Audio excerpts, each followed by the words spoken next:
Bonjour, on est aujourd'hui le mercredi 29 mars et j'avais l'intention de continuer à vous parler de l'histoire du régime global de prohibition des drogues en abordant la période moderne, c'est-à-dire celle qui commence au milieu des années 60 avec la grande vague de contre-culture d'abord aux États-Unis, puis en Grande-Bretagne et puis en Europe. Mais les hasards de la vie font que lundi, j'ai participé sur France Culture dans une émission qui s'appelle Culture Monde à une discussion autour de la crise américaine des opioïdes et que le lendemain, c'est-à-dire hier, j'ai donné un cours dans le cadre d'un diplôme universitaire d'addictologie qui portait pour moitié, pendant 1 heure et demie, sur la crise américaine des opioïdes. Donc finalement, c'est de ça dont je vais vous parler aujourd'hui, par pur opportunisme. Et puis la semaine prochaine, je parlerai de cette extraordinaire période qui a commencé au début des années, au milieu des années 60. Alors, la crise américaine des opioïdes, c'est un épisode absolument sans précédent dans l'histoire des drogues. Pour vous donner une idée des chiffres, entre 1999 et 2019, on considère qu'environ 500 000 Américains sont morts d'overdose. Donc ce sont des chiffres qui sont proprement vertigineux. Un peu de recul historique. Comme je crois l'avoir déjà raconté, entre le milieu du XIXe siècle et les premières législations nationales, en particulier le Harrison Act américain de 1914, les médecins ont prescrit beaucoup de morphine, et d'ailleurs la consommation de morphine, l'épidémie de morphinomanie de la fin du XIXe siècle a été une des raisons pour lesquelles la prohibition des drogues s'est installée. Et après cette période où les médecins prescrivaient facilement, il y a eu une longue période qu'on pourrait appeler une longue période de morphinophobie ou d'opiophobie. Et donc, on prescrivait rarement de la morphine, il fallait que les douleurs soient d'une extraordinaire intensité ou que les personnes soient en fin de vie, encore que, moi, quand j'ai commencé à travailler à l'hôpital, au début des années 70, il fallait vraiment que les gens soient mourants pour qu'on leur prescrive de la morphine, tant on avait peur qu'ils deviennent dépendants. Alors devenir dépendant de la morphine quand on est à 15 jours de la fin de son existence, tout ça est un peu absurde. Et finalement, à partir des années 80-90, il y a eu véritablement un changement dans la conception qu'on se faisait de la douleur. Est-ce qu'il était raisonnable de laisser quelqu'un qui avait un cancer avec des métastases osseuses qui sont parfois extraordinairement douloureuses sans lui prescrire un opiacé puissant pour qu'il ait moins mal? Est-ce qu'il était normal que les femmes accouchent dans la douleur alors qu'on pouvait faire une péridurale? Est-ce que les enfants souffraient? Car longtemps, dans les années 40, 50, 60, et à cause de certains excès qui avaient eu lieu avant, on avait décidé que les bébés et les enfants ne souffraient pas. Mais on pourrait donner d'autres exemples.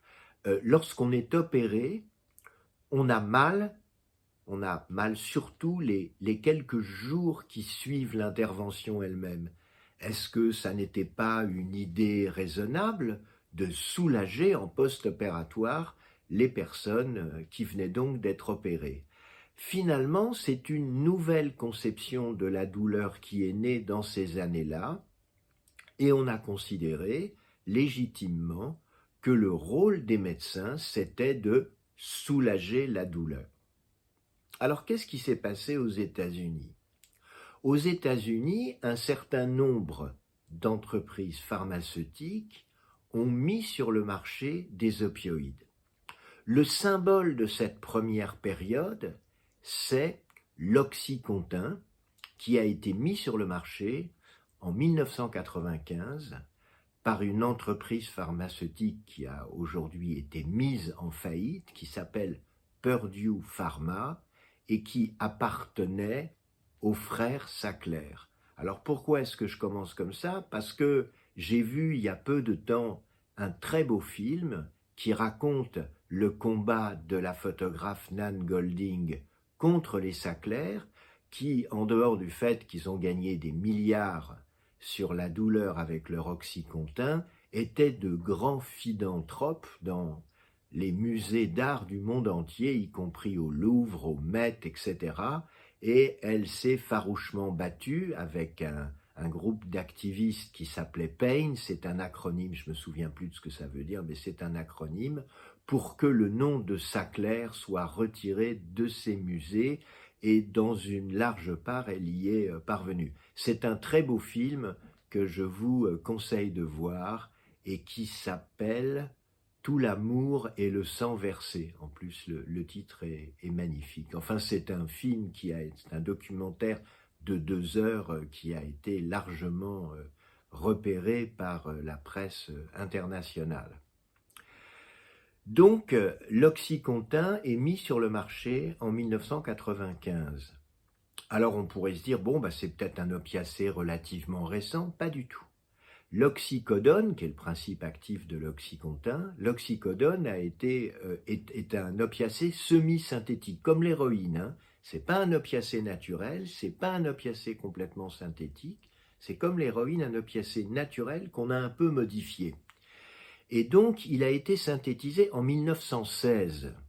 Et à partir de 1917, car à l'époque les choses allaient plus vite que maintenant, il a commencé à être utilisé en médecine humaine, et assez rapidement, d'autant plus qu'on commençait à avoir quelques décennies d'expérience avec les opiacés, on s'est rendu compte qu'il y avait des toxicomanies, des gens qui devenaient physiquement et psychiquement dépendants à l'oxycodone.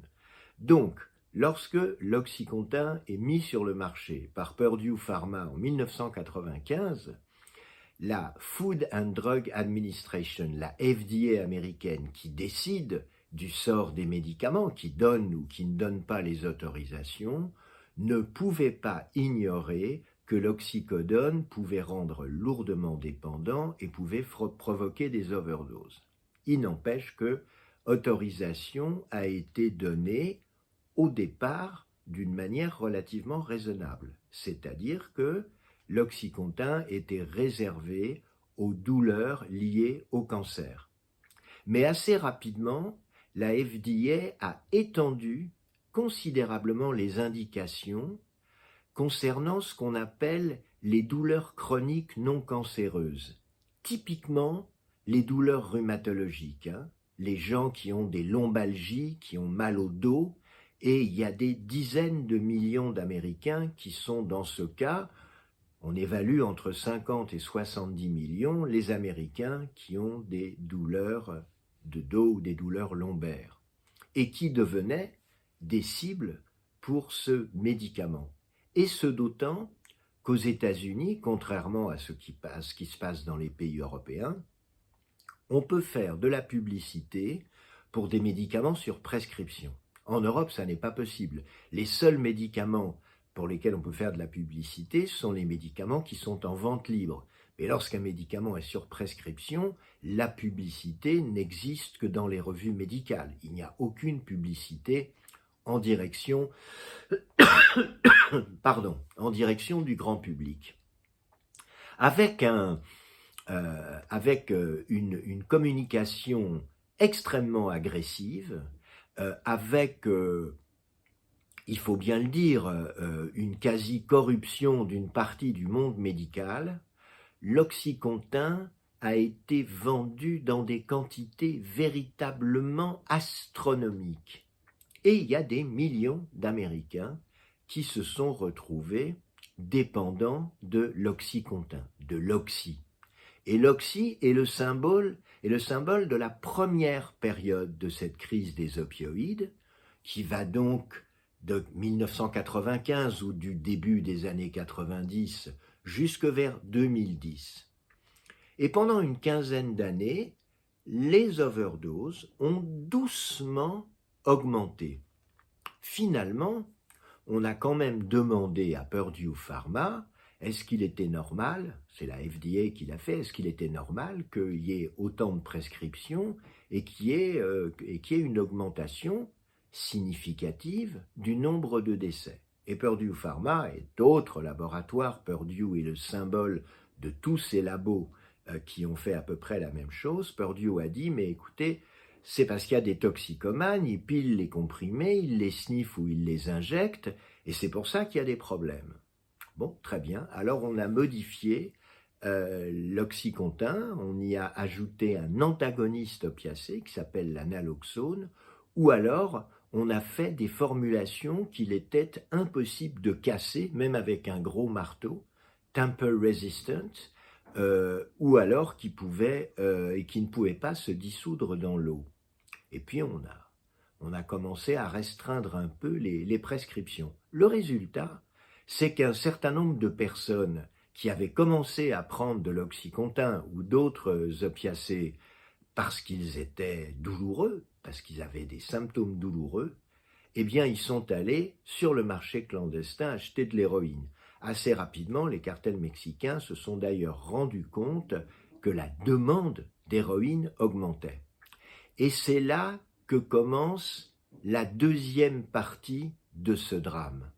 La première partie était très paradoxale, parce que les épidémies d'héroïne des années 60-70 et les épidémies de cocaïne crack des années 80-90 avaient plusieurs caractéristiques. La première, c'est que tout ça se passait entièrement sur le marché clandestin. La seconde, c'est que c'est la demande qui était à l'origine de ces épidémies. Et la troisième, c'est que les minorités visibles, afro-américains, hispaniques, indiens, étaient surreprésentées. Dans la première phase, la phase oxy dont je parle, c'est le contraire qui s'est passé. L'épidémie se développe sur le marché légal avec une explosion de l'offre, et ce sont d'abord des blancs, on aurait envie de dire des petits blancs, des blancs qui sont des victimes de la mondialisation, décidément, des blancs qui vivent, par exemple, dans ce qu'on appelle la ceinture de rouille, parce que ces secteurs industriels ont rouillé, la Rust Belt, ils sont malheureux, ils sont déprimés, ce sont des gens qui n'ont pas de diplôme, qui gagnent difficilement leur vie, et quand ils vont commencer à prendre de l'oxycontin parce qu'ils ont mal au dos, je caricature un peu, eh bien ils vont adorer ça et ils vont devenir dépendants de l'oxy.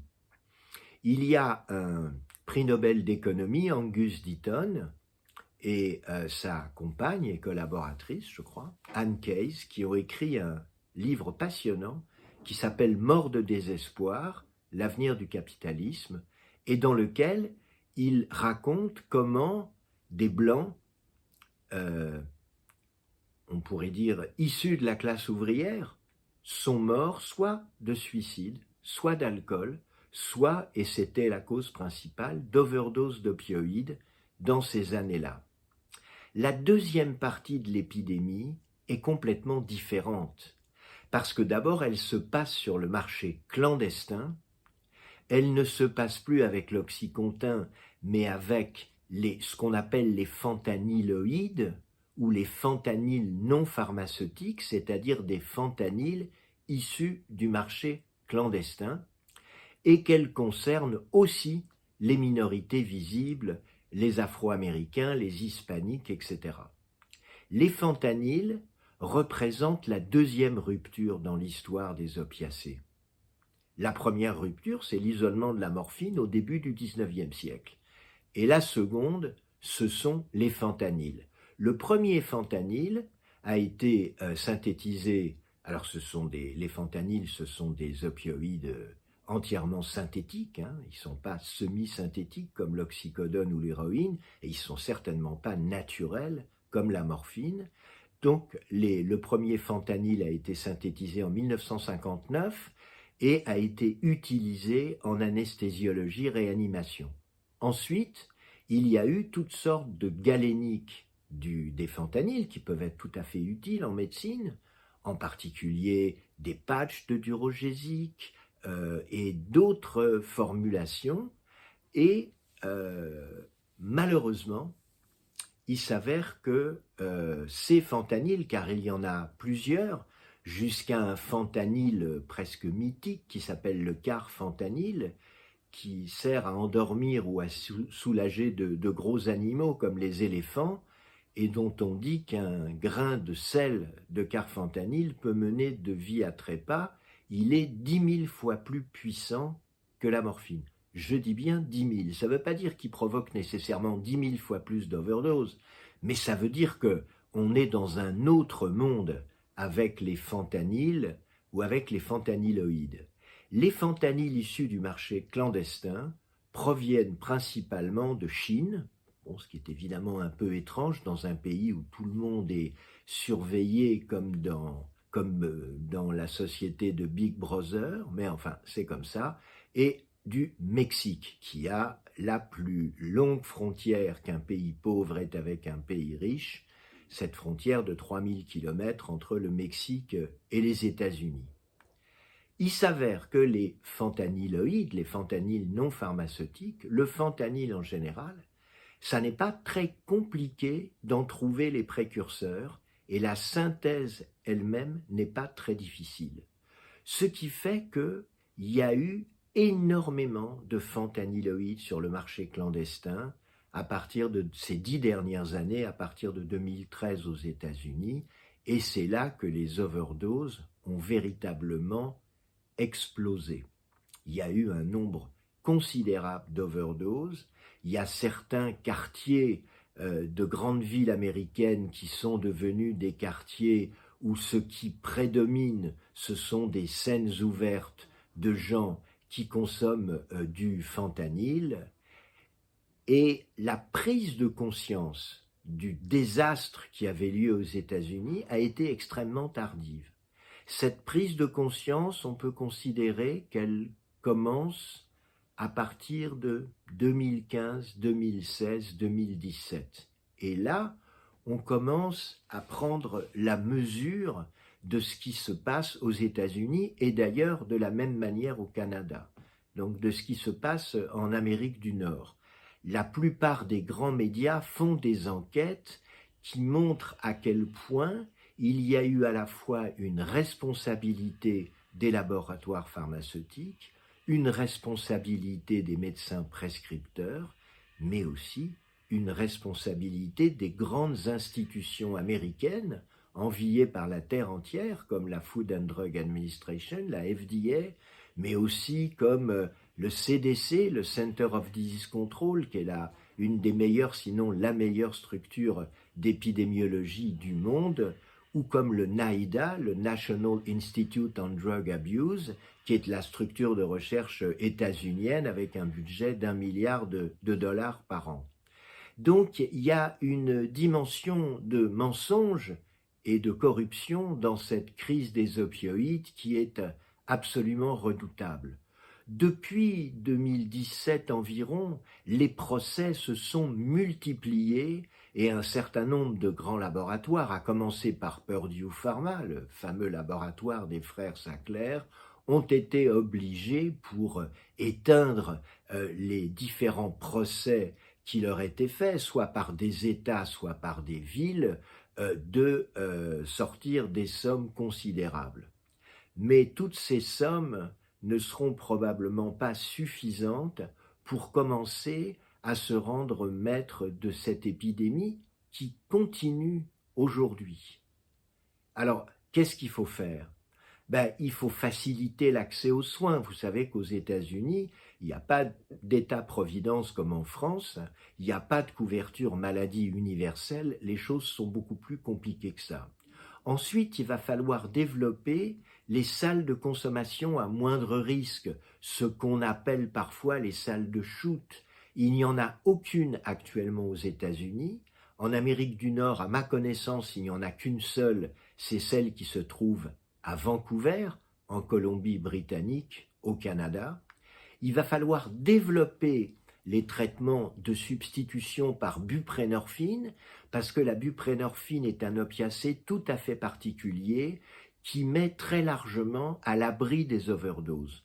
On peut faire une overdose avec la buprenorphine, mais habituellement il faut y associer de l'alcool et ou des médicaments comme le Valium, le Tranxène, le Lexomil, c'est-à-dire des benzodiazépines. Seule la buprenorphine présente peu de risques d'overdose et donc il va falloir l'utiliser très largement.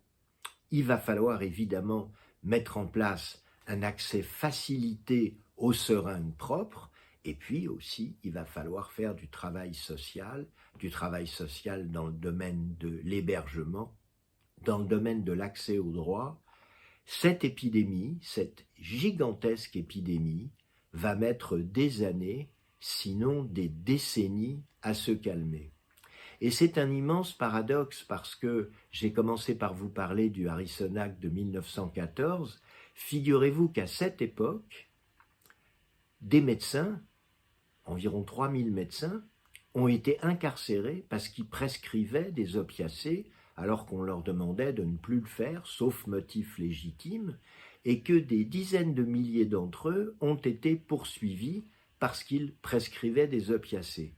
C'est donc dans un pays où la première loi sur les drogues a été appliquée avec une très grande sévérité, qu'un siècle après, des médecins prescrivent des quantités absolument vertigineuses d'opioïdes et que le marché clandestin, avec les redoutables fentanyloïdes, prend le relais. Bon, voilà, je crois que j'ai été un peu long, je m'en excuse, mais en tout cas, je vous conseille de voir ce film, Tout l'amour et le sang versé. C'est un très beau film, passionnant. Et si vous avez l'occasion de lire Mort de désespoir d'Angus Deaton et Anne Case, n'hésitez pas, c'est là aussi un livre extrêmement intéressant. Bon, ben je vous dis à bientôt, portez-vous bien, ciao ciao.